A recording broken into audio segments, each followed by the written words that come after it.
Sabi ni Lencioni, ito yung dahilan kung bakit dysfunctional ang mga team.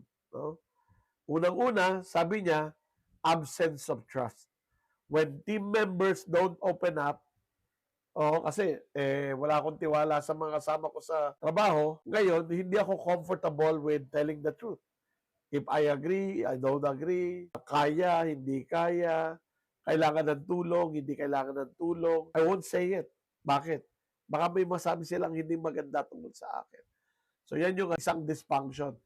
I want you to notice na ang term na ginamit ni Lencioni is absence of trust.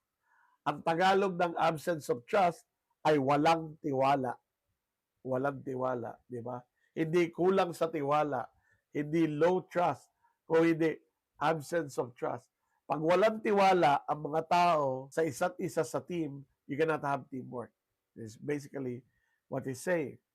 When people don't trust each other, pag walang tiwala ang tao sa isa't isa, it leads to fear of conflict.